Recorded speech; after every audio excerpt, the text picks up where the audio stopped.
Assalamualaikum warahmatullahi wabarakatuh. Halo semuanya, selamat datang kembali di channel ini bersama Pak Wisnu. Semoga semuanya selalu sehat dan semangat untuk belajar matematika. Nah, jadi di video kali ini kita akan lanjut bahas materi yang baru, yaitu bab 3 tentang transformasi. Nah, jadi bab ini adalah bab terakhir di kelas 3 semester 1. Tapi nantinya akan kalian pelajari lagi di SMA kelas 3. Masih lama ya. Nah, jadi untuk transformasi, apa sih yang dimaksud dengan transformasi? Misalnya kita pernah dengar kata ya, bertransformasi. Nah, itu kan artinya berubah. Ya, bisa berubah bentuk, bisa berubah posisi ataupun berubah dalam hal yang lain gitu. Nah, dalam materi transformasi di bab 3 ini nanti akan dibagi menjadi beberapa subbab ya. Yang pertama itu ada pencerminan atau refleksi. Kemudian yang kedua ada translasi atau pergeseran. Kemudian yang ketiga ada rotasi atau perputaran. Kemudian yang keempat ada dilatasi atau perbesaran. Bisa juga disebut sebagai perkalian kadang. Nah, di video kali ini kita akan fokus membahas tentang pencerminan atau refleksi. Jadi untuk pencerminan nanti materinya atau videonya Bapak bagi menjadi dua. Yang pertama adalah pencerminan dengan menggunakan gambar. Kemudian yang kedua adalah pencerminan itu dengan menggunakan rumus ya. Jadi hari ini kita fokus belajar tentang pencerminan menggunakan gambar. Oke, supaya tidak berlama-lama kita langsung saja ke materinya. Nah, untuk pencerminan atau refleksi ada beberapa jenis ya, tergantung dari cerminnya ya. Namanya juga pencerminan. Maka di sini kita perlu yang namanya cermin. Nah, yang pertama yang menjadi cermin adalah sumbu X. Jadi kita cerminkan terhadap sumbu X. Nah, sumbu X itu yang mana? Yaitu yang di bawah ini ya, Bapak beri garis warna merah. Nah, ini adalah sumbu X. Jadi sekarang sumbu X-nya akan menjadi cermin. Oke, nah sekarang kita akan bahas ya, bagaimana bentuk dari pencerminan itu. Misalnya, kita punya titik ya di sini. Ya, kita punya titik di sini. Kita sebut saja sebagai titik A dengan koordinat 2,1. Nah, jika garis X atau sumbu X ini menjadi cermin, maka jarak A ke cermin itu kita lihat adalah 1. Otomatis jarak bayangan ke cermin juga sama, ya kan?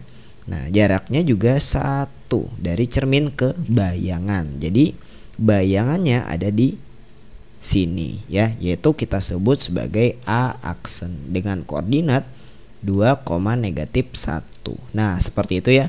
Jadi intinya kalau misalnya di pencerminan kita harus tahu jarak antara titik yang asli dengan bayangan ke cermin itu jaraknya sama. Kalau dalam kasus ini jaraknya sama-sama satu kotak gitu ya. Bapak beri satu contoh lagi. Misalnya di sini ya. Nah, di sini. Di sini kan koordinatnya 0,2 ya. Kita sebut saja titik B. Nah, kalau misalnya kita lihat dengan cermin jaraknya itu adalah 1, 2 ya, 2 kotak. Otomatis jarak dari cermin ke bayangannya juga 2 ya, 2 kotak, 1, 2. Nah, ternyata bayangannya menjadi di sini, yaitu dengan koordinat negatif 2, 0,-2 kita sebut sebagai B aksen. Jadi yang menggunakan aksen atau tanda seperti koma di atas itu bacanya aksen ya. Itu disebut sebagai bayangan. Oke. Nah, seperti itulah pencerminan terhadap sumbu X. Kita lanjut lagi pencerminan terhadap sumbu Y. Nah, sekarang yang jadi cerminnya adalah sumbu Y. Sumbu Y itu yang mana? Yaitu yang tegak ya. Nah, jadi ini kita jadikan sebagai cermin sekarang. Kurang lebih ya, caranya seperti tadi. Kita yang penting perlu tahu konsep dari cermin itu seperti apa. Nah, misalnya Bapak punya titik A di sini. Oke, kita punya titik A di sini. Kita sebut saja koordinatnya -2,1. Oke, kita lihat jarak A ini ke cermin adalah 2, 1, 2. Otomatis dari cermin ke bayangan itu juga 2, 1, 2. Gitu ya. Kita ulangi 1, 2. Nah, maka bayangannya ada di sini, kita sebut sebagai A aksen dengan koordinat 2,1. Nah, seperti itu ya. Semoga bisa dipahami. Kita lanjut saja langsung ke pencerminan terhadap titik O 0,0. Nah, kalau tadi garis ya terbilang mudah. Nah, sekarang ke titik. Nah, titiknya adalah 0,0. Nah, 0,0 itu posisinya di mana? Yaitu di tengah, di sini ya, 0,0. Oke, nah ini agak berbeda dengan pencerminan terhadap garis tadi. Misalnya di sini Bapak punya titik di sini ya. Anggap aja A dengan koordinat 1,1. Nah, gimana caranya kita mencerminkan titik ke titik gitu kan? Nah, kita lihat saja di sini ada titik, di sini ada titik sebagai cermin. Kita lihat berapa jaraknya. Oh, jaraknya satu kotak ya, tapi miring ya. Nah, otomatis nanti jaraknya dari cermin ini ke bayangannya di sini. Jaraknya sama ya, 1 gitu. Nah, kita sebut sebagai apa bayangannya, yaitu A aksen dengan koordinat negatif 1, negatif 1. Nah, supaya lebih jelas Bapak kasih satu contoh lagi misalnya. Kita tulis misalnya di sini ya. Nah, di sini boleh. Ini 0,3 ya. Kita sebut saja titik B. Kita lihat apa namanya? Pencerminannya di sini, cerminnya di sini. Kita hitung jaraknya 1, 2, 3. Oh, berartinya dari cermin ke bayangan juga 3. 1, 2, 3. Nah, bayangannya ada di sini, disebut sebagai B aksen, yaitu dengan koordinat 0,-3. Nah, dari sini kalian bisa lihat bahwa kalau misalnya dicerminkan terhadap titik O 0,0 itu tinggal ditambahkan tanda negatif ya. Coba kita lihat. Kalau 0,3 jadinya 0,-3. Kalau 1,1 jadinya negatif 1,-1. Tinggal kita tambahkan negatif. Nah, itu nanti akan kita bahas lebih lanjut di video selanjutnya ya, menggunakan rumus. Oke, kita lanjut lagi ke pencerminan terhadap garis Y sama dengan X. Oke, apa sih yang dimaksud dengan garis Y sama dengan X? Jadi garis Y sama dengan X itu bentuknya seperti ini ya. Bentuknya oke. Nah, jadi dia miring ya. Dia miring dari kiri bawah ke kanan atas. Nah, ini disebut sebagai garis Y sama dengan X gitu. Nah, sekarang jadi cerminnya adalah garis Y sama dengan X. Konsepnya sama ya, seperti yang awal dan yang kedua tadi. Jadi, misalnya ini, Bapak punya titik di sini. Kita sebut saja titik A dengan koordinat -1,1 gitu ya. Nah, kita lihat dari titik ini ke cermin 1 kan, maka jaraknya otomatis ke sini juga 1. Nah, kita sebut apa bayangannya, yaitu A aksen dengan koordinat 1,-1. Nah, kalian bisa lihat, oh ternyata nih hasilnya cuma dibalik ya kan. Kalau misalnya kita agar semakin yakin, Bapak kasih satu contoh lagi.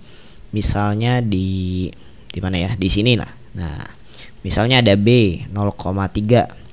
Kita hitung jaraknya ya, 1, oh ini setengah ya, ini setengah 1, harus sama kan ya jaraknya. Nah, berarti titiknya di sini berapa koordinatnya, yaitu 3,0. Nah, benar kan, tinggal dibalik dari 0,3 jadi 3,0, dari negatif 1,1 jadi 1,-1. Jadi tinggal kita balik saja ya. Ini lagi-lagi nanti bisa kita selesaikan menggunakan rumus. Untuk kali ini kita fokusnya menggunakan gambar ya, kita pahami dulu konsepnya. Oke, kita lanjut lagi terhadap garis Y sama dengan negatif X. Nah, apa bedanya dengan yang tadi? Kalau yang tadi kan dari kiri bawah ke kanan atas. Nah, sekarang tinggal dibalik saja ya. Tinggal dibalik. Jadi seperti ini.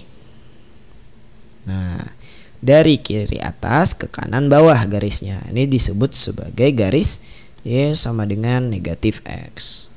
Oke, Bapak kasih satu saja contohnya ya, satu saja. Misalnya di sini lah ya. Kita sebut saja ini A dengan koordinat -1,2. -1,2. Nah, otomatis ini kan setengah jaraknya ya. Dari sini ke sini juga setengah. Nah, bayangannya di sini yaitu A aksen. Koordinatnya berapa? Yaitu -2,1. Nah gitu. Oke, mudah ya kalau misalnya kita gunakan gambar. Kita lanjut lagi.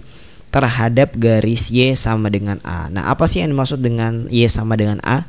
Jadi A nya ini bisa kalian ganti dengan bilangan ya. A nya ini adalah bilangan, bebas bilangannya berapa. Nah misalnya di sini Bapak ganti Y sama dengan misalnya 2 ya. Artinya yang menjadi cerminnya sekarang adalah garis Y sama dengan 2. Nah Y sama dengan 2 itu yang mana? Y sama dengan 2 adalah garis yang memotong sumbu Y di titik 2 ya, di angka 2. Nah, ini kan sumbu Y nih, ada angka 2 di sini kan. Nah, kita buat garis yang memotong angka 2. Nah, inilah yang disebut sebagai Y sama dengan 2 gitu. Jadi kalau misalnya nanti dia tulis Y sama dengan 1, maka dia di bawah ya. Nah, garisnya memotong Y melalui angka 1. Nah, lalu gimana pencerminannya, Pak? Jadi gini, misalnya Bapak punya titik di sini. Koordinatnya 2,3 ya, misalnya ada A 2,3. Maka nanti bayangannya di mana? Sama kayak tadi ya, ini jaraknya dari titik ke cermin itu 1, berarti dari cermin ke bayangan itu juga 1. Nah, koordinatnya apa? 2,1. Gitu ya. Jadi konsepnya sama. Yang perlu kalian pahami kalau untuk garis Y sama dengan A adalah cara menggambar garis cerminnya. Nah, seperti itu. Oke, kita lanjut lagi ya ke yang terakhir. Dicerminkan terhadap garis X sama dengan A. Oke. Nah, kalau tadi Y sama dengan A, dia memotong sumbu Y. Kalau misalnya di sini X sama dengan A, dia memotong sumbu X. Sumbu X ini yang di bawah ya. Nah, misalnya Bapak ganti, ini sama, A-nya adalah angka ya, atau bilangan. Misalnya Bapak ganti jadi X sama dengan 3. Nah, berartinya ada garis yang memotong titik 3 atau angka 3 di sumbu X. Sumbu X ini ya, yang mendatar. Oke, nah jadi di sini nanti cerminnya. Nah, gitu. Misalnya kita punya titik di sini ya, kita sebut saja titik A gitu, dengan koordinat 1,2 misalnya. Nah ini kan jaraknya 1, 2 dari titik ke cermin, berarti jarak dari cermin ke bayangan itu juga 2, 1, 2 gitu. Jadi A aksennya itu adalah 5,2 gitu. Nah nanti kalau misalnya kalian mengerjakan soal ya, garisnya ini tidak perlu kalian tuliskan ya. Nah, tidak perlu kamu tuliskan.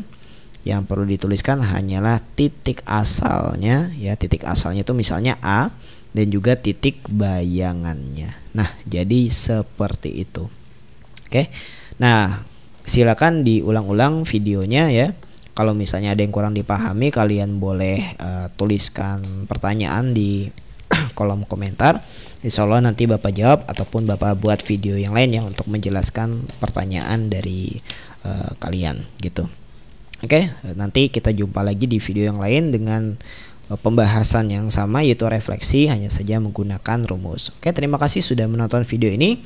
Bapak akhiri, wassalamualaikum warahmatullahi wabarakatuh.